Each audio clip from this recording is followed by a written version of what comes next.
All right, let's do this.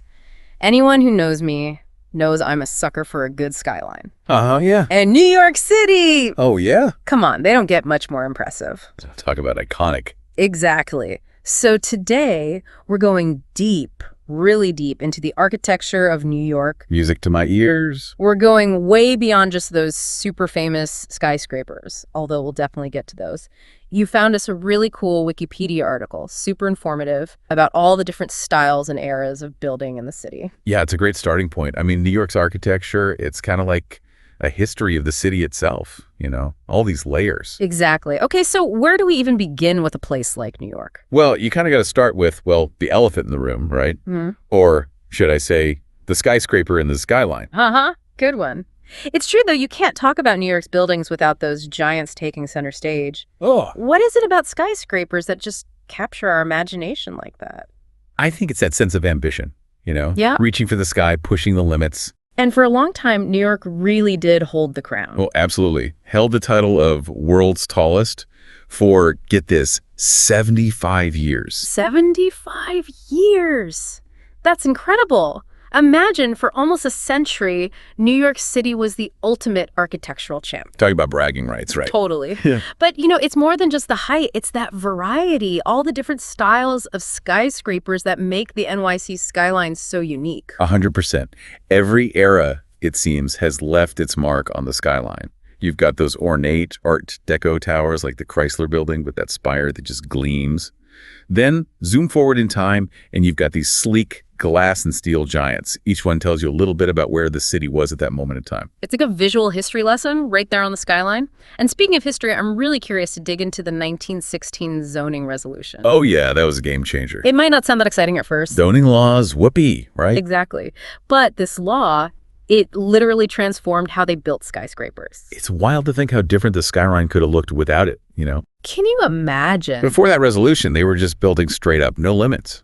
Can you imagine the shadows? Oh, it would have been so dark at street level. Like canyons, totally dark and oppressive. So this zoning resolution, it forced architects to get creative. Suddenly they had to think about letting light down to the streets. And that's where we get those setbacks, right? Bingo, those wedding cake tiers, as some people call them. By stepping back each floor as the building got taller, sunlight could actually reach the street below. It's amazing how such a simple change, relatively speaking, could totally transform the look and feel of a city. Totally. I mean, think about those iconic buildings we were just talking about. The Chrysler Building, the Empire State Building, those setbacks, that's all thanks to that zoning resolution. It really shows you how important good urban planning is, even if it's not always the most glamorous topic. But okay, let's shift gears a little. We keep talking skyscrapers, but New York City isn't all just glass and steel, is it? What about those charming brownstone neighborhoods? Oh man, the brownstones are where it's at. Those are like little time capsules tucked away amidst all those giants. Right. They add a whole other dimension to the city's architectural story. Absolutely. They represent this time of huge growth in the city and the way neighborhoods were changing and evolving. Yeah. They're a good reminder that New York is a city of neighborhoods, each with its own vibe. It's easy to get caught up in the grandeur of the skyscrapers, but those brownstones bring it back down to earth a bit. Totally. And speaking of different vibes, you know what else a lot of people don't realize about New York? What's that?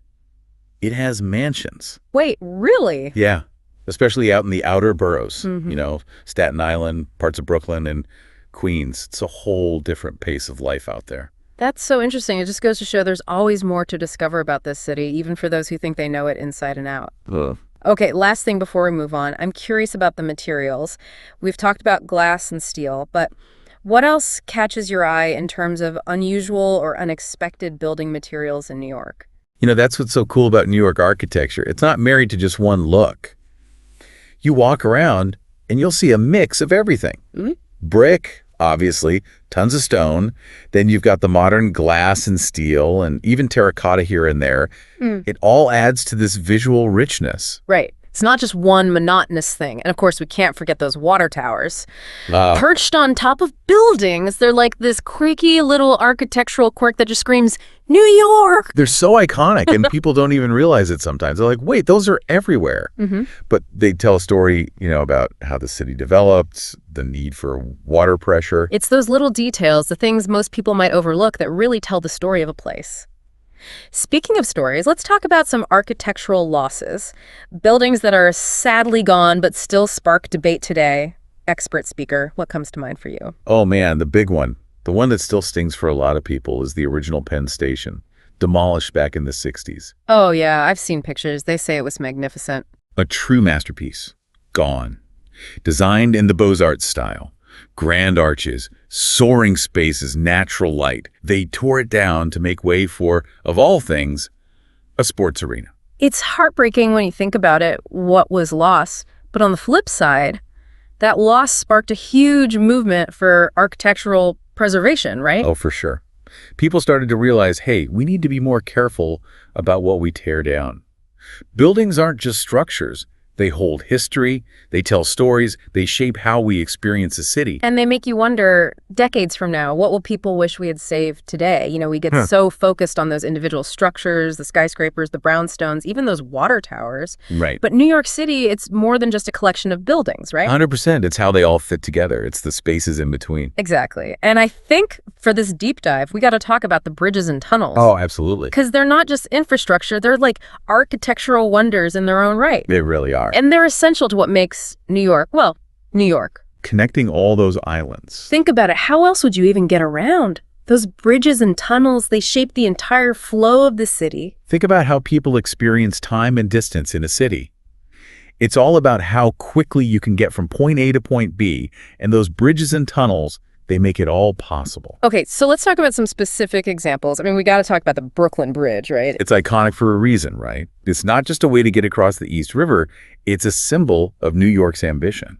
When you think about when it was built, back in 1883, it was a feat of engineering. The longest suspension bridge in the world at that time. And it still looks impressive today. Those neo-Gothic towers, that web of cables. It's instantly recognizable. All right, what about the Holland Tunnel? It gets overshadowed sometimes. Yeah, the Holland Tunnel is amazing. But it was a huge deal when it opened back in 1927. In 1927, the world's first vehicular tunnel. The very first one designed specifically for cars. Can you imagine the engineering challenges they had to overcome back then? I can't even imagine. Okay, let's shift gears one last time for this deep dive. We've talked about the big eye-catching stuff. Sure. But there's one more aspect of New York City design that I think is worth mentioning, even if it's easy to overlook. What's that? The grid system. Ah, yes, the grid. It seems so simple. Deceptively so. Like, okay, streets are in a grid pattern. What's the big deal? Right, but it's more than just lines on a map. It shapes how the city functions. So break it down for us. Why is the grid so important? Well, think about it. Before the grid, New York City was a jumble of streets, different neighborhoods all developing in their own way. The Commissioner's Plan of 1811, that's what established the grid. 1811, wow, that's going way back. It imposed order on what was, frankly, kind of a chaotic landscape. So it's about creating a more livable city. In a way, yes. But it was also about property, about making sure land could be easily divided and developed. It sounds like they were really thinking ahead. Absolutely. And here's the thing. The grid wasn't just about practicality. It actually influenced the feel of the city. Really? How so? Think about those long avenues, those streets that just keep going and going. They create this sense of momentum, of forward motion. It's true. New York is a city that never really stops, does it? Exactly. And the grid, it's almost like it's pushing you along, saying, keep moving. There's always something to see, somewhere to be. That is so interesting. I never thought about it that way, but it makes sense. The grid is like this hidden force shaping the rhythm of the city. And that's why, even though it seems so simple, you can't really talk about New York City architecture without talking about the grid. It's all connected, right? It just goes to show, even the things we take for granted, like a street grid, can have this huge impact on how we experience a place. For sure. Okay, so we've covered a lot of ground here. A lot of architectural ground. We've talked skyscrapers, brownstones, bridges, tunnels, even the street grid itself. What ties it all together? What makes New York City's architecture so distinctive? That's the million-dollar question, right? It feels like there's this spirit, this boldness that runs through it all. Right. And it's not just about being big or tall, although New York certainly has that covered. It's more about this willingness to experiment, to push the boundaries of what's possible. It's amazing when you think about how much the city has changed over the years, yet it still feels distinctly New York. Absolutely. Like you can build all the modern skyscrapers you want. Right. But the soul of the city, it's still there, woven into the streets, the buildings. It's true. I think that's what makes exploring architecture in New York so fascinating. What do you mean?